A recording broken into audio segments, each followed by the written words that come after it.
We were given some clarification on this Shura character. I'm not opposed to the idea of there being other gravity users. I mean, we already had Ziggy. I'm curious to know now how many there are going to be of gravity users, because my belief is there were going to be others with the Demon King code, but they're all going to have just their own version of Ether Gear, like their own Ether Gear powers. But with the gravity being part of it, and obviously we know it's called Satan Gravity. I don't know, as far as we know, Ziggy's isn't called anything different, and we don't know anything about the Shura's gravity abilities in like specifics. We can just go with the whole Satan Gravity, or as of right now, being kind of like this a needed aspect into having this Demon King code, which again also makes me wonder, why is it specifically this gravity? Like, I'm sure that obviously I feel like that's gonna have some important role in the story. I can't say obviously because it's not, there's not enough to really go off of. There's only like the small pieces, but I believe that it's gonna have plot importance of why Shiki specifically has gravity. Does it have to do with the whole fact that Leaper like seems to work better with a gravity user nearby? Is that going to be in play, or is that just going to be a coincidence between Shiki and Rebecca? But I mean, like, a lot of I was gonna say, like, just trying to go into the chapter, but like most of the chapter was setup and exposition, and then I think most of it is stuff I just wanted to generally talk about. But I guess I can get to the chapter itself.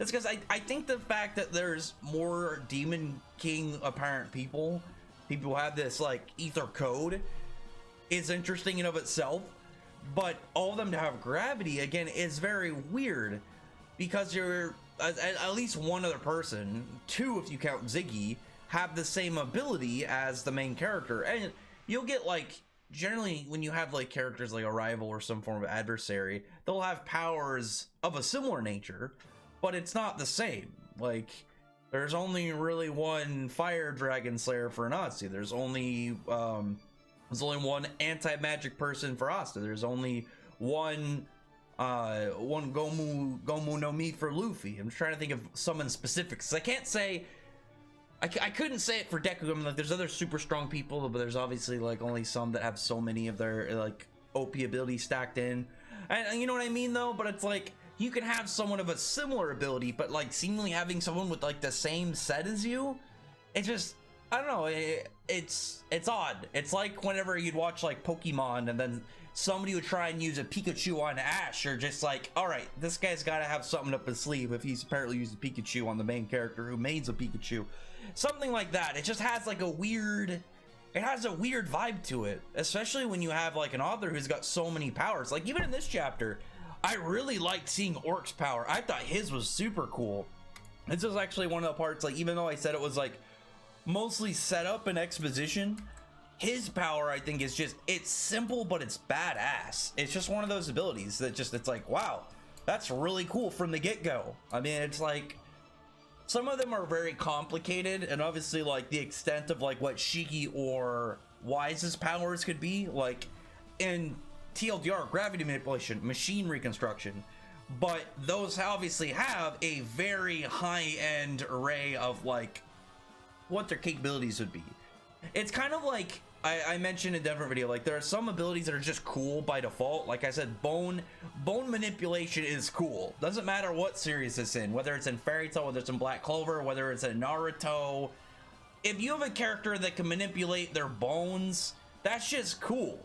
And this is something that's less used. It reminds me a little bit about kind of like I saw some people comparing to Elfman, but to me it reminds me more of it reminds me almost kind of like Mega Man. Like, this dude Orc, he's got like this big mechanical arm, and he can like pretty much hijack machines and absorb it into his arm to get like upgrades. I think that's really cool.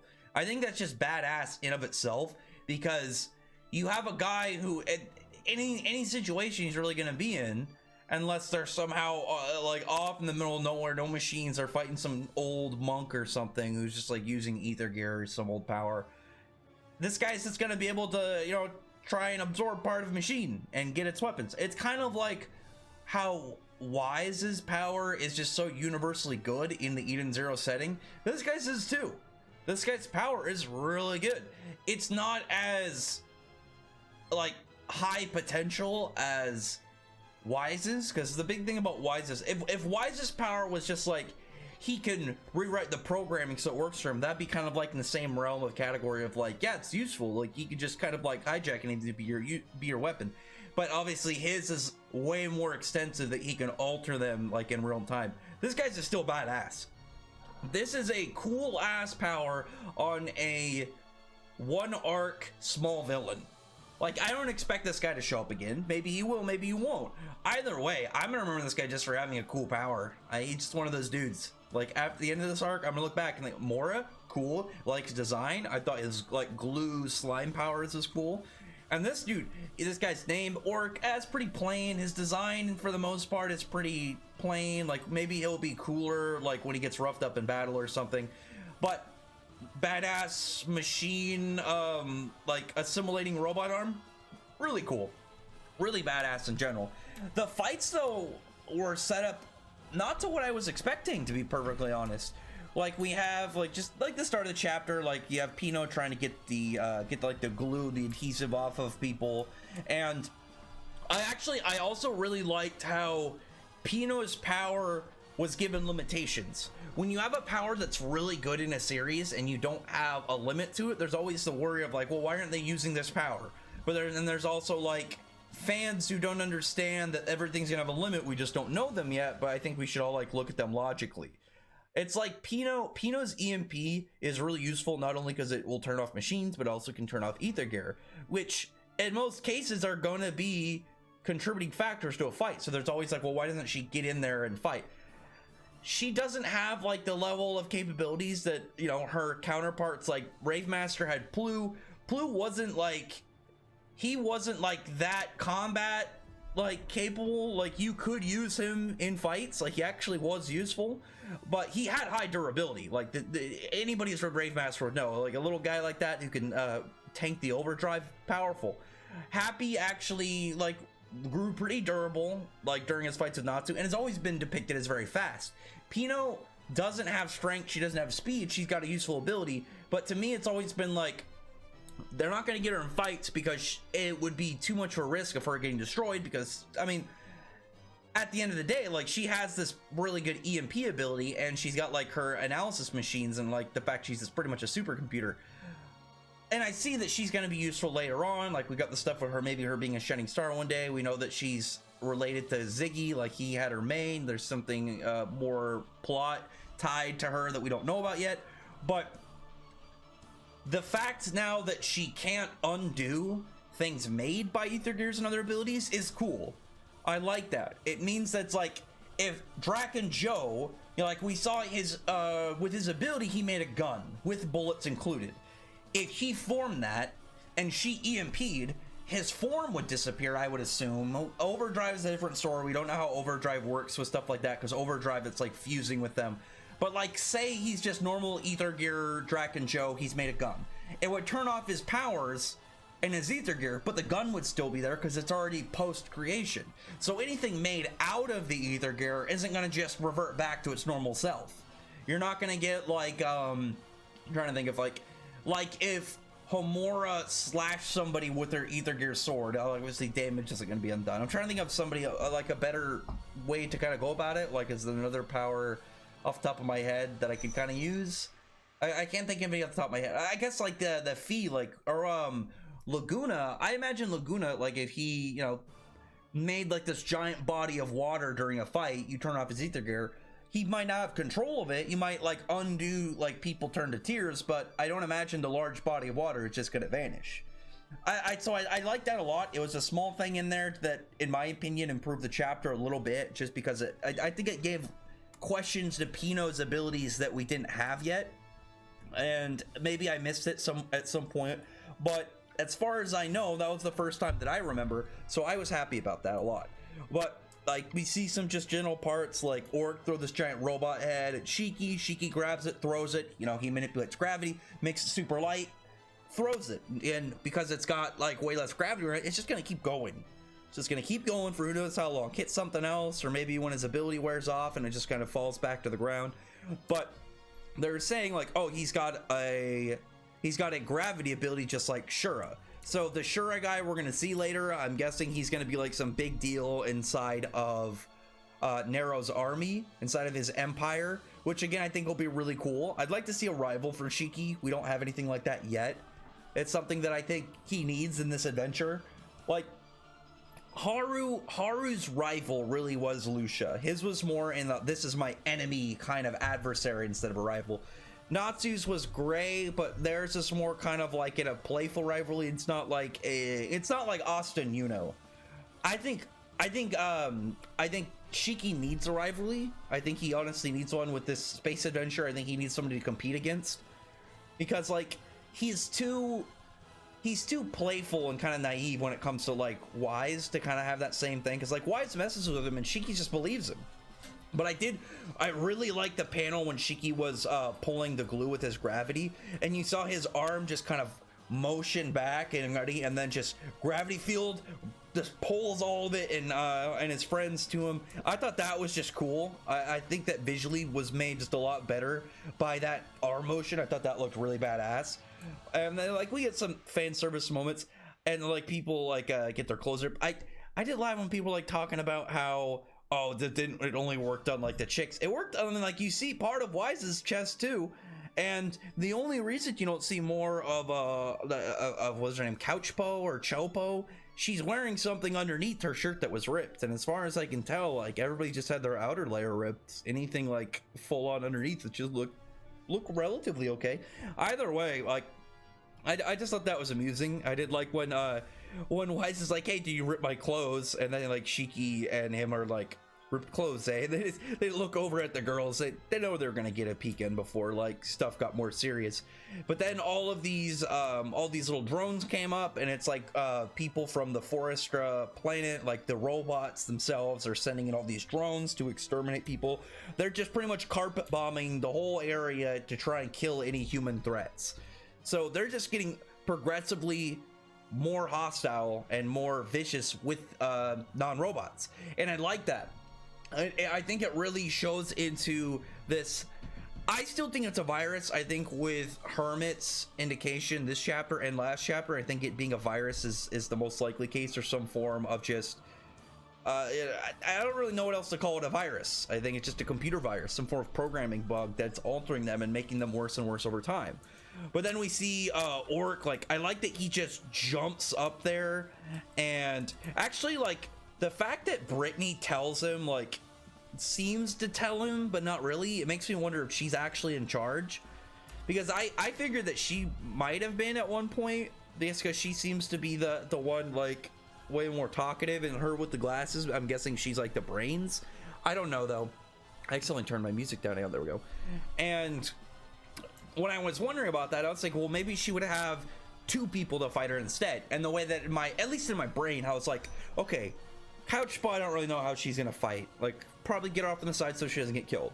But in my mind, it was Mora versus Shiki, because I thought that Shiki with his like gravity manipulation, and this dude Mora with his, like, you know, sticky adhesive glue and stuff, the way that they can both move around, like it literally essentially you're fighting a dude who's like sticky Spider-Man. And he's just flying around, and it would just be like a very aerial battle, like a very terrain-based fight. I do really wish that was the case. Like with Shiki and Orc, I just see it being a bit of a meathead fight. Like this guy seems like he's very brute force, very heavy, just onslaught style of dude. So I personally would have liked that more if it was like a Wise fight. I think it would have actually been more badass to see like Wise versus this guy, and it's like who's tech altering ability is better, and it could have came down to like them having to kind of like stalemate each other's powers with their own, so they're just fighting with their kind of like what they have at hand. I think that would have been cool. And then I think like I was thinking like Brittany versus Homura and Rebecca, and I think that would have been a really cool fight. It's like, oh well, it takes two of them, you have them fight the girl, you know, they're the two chicks. It happens a lot, you know, you have the chick characters fight the chick fighters. It happens more often than not. And then like when it's like the rare times when it's a more female cast, the rare male character will fight the rare male character. It just seems to happen. I don't think anybody complains about it. It would have been really cool, honestly, to see Rebecca and Homura fight. You have sword, like, direct head on, and then gun, like, providing backup and stuff. I mean, but, like, Rebecca versus Brittany is still cool. I think that's going to be an interesting fight. Like, the only thing we see Brittany's, like, hinting a little bit is, like, she's walking out, and then she's got, like, smoke coming out of her legs and her mouth. So I'm guessing she has some form of heat-based ability. I think that'll be really cool if it's, like, some form of thermal, just, like, not like fire, but it's just raw heat. Like, if she could touch metal, it'll melt. It's not like she can cast a flame or anything, though. I think that'd be badass. And then it would just be a game of, like, Rebecca, keep distance and don't let this chick touch you. Shiki versus Orc. I feel like it's gonna be kind of like a meathead fight. It's just gonna be two dudes laying heavy hits. I would have really preferred him to fight Mora. I really like the idea of it being like an aerial battle, of them just moving at a constant pace and Shiki figuring out a way to get around that. Plus, like, when this whole encounter started, you know, Shiki was trying to go against Mora and, you know, punch through his face, but it was all gel. I think he could have figured something out around him. I mean, I'm sure this won't be a bad fight. I'm sure these will still be fine. Like, these are just the warm-ups. I like Mora's design. I think he's interesting. I like Orc's power, and I think Brittany's okay so far. We obviously haven't really got anything from her yet, but I like this antagonist group so far. I think they're interesting, and even though I acknowledge that, it's still like they're the first ones up. They're probably gonna lose, and we might never see them again, other than like small cameos or something. But man, I really wish we would have saw that aerial fight, because that was, in my opinion, the thing that I wanted to see the most when it came to like the matchup between them. I would have loved to see a very mobile fight between Shiki and Mora, because that's one of the things I really loved about like Shiki versus Kurenai and Shiki versus Jin. I love just seeing like him go all over the place, and it's not the same as like Haru running really fast, and sometimes he'll use Mel Force to kind of like push him into different spots, or Natsu, you know, using explosions to jump around. I liked it with Shiki. It was just like him moving through the air with anti-gravity and gravity manipulation. It was almost like just all terrain. All terrain was terrain for him. Didn't matter if it was on the side of a wall. Didn't matter if it was like on the bottom side of a plane. I just always liked that about Shiki's style of combat, and I think that's one of the things that can be displayed a lot with his character, because like I've said many times in videos, his mobility and stuff is the largest emphasis on his character. Haru was large utility and how he can kind of combo and just kind of like expend the different sword forms he has. Natsu was high assault and high durability.